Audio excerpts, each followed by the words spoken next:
You ask Tiger to solve. This deals with linear equations with one unknown. The final result is h equals -11. Let's solve it step by step. Simplify the expression. Combine the fractions.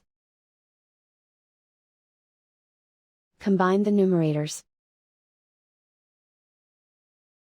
Isolate the h. Multiply both sides by inverse fraction 5/3. Group like terms. Multiply the coefficients.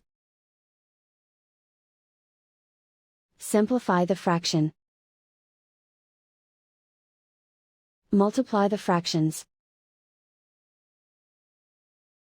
Simplify the arithmetic. And so the final result is h equals -11.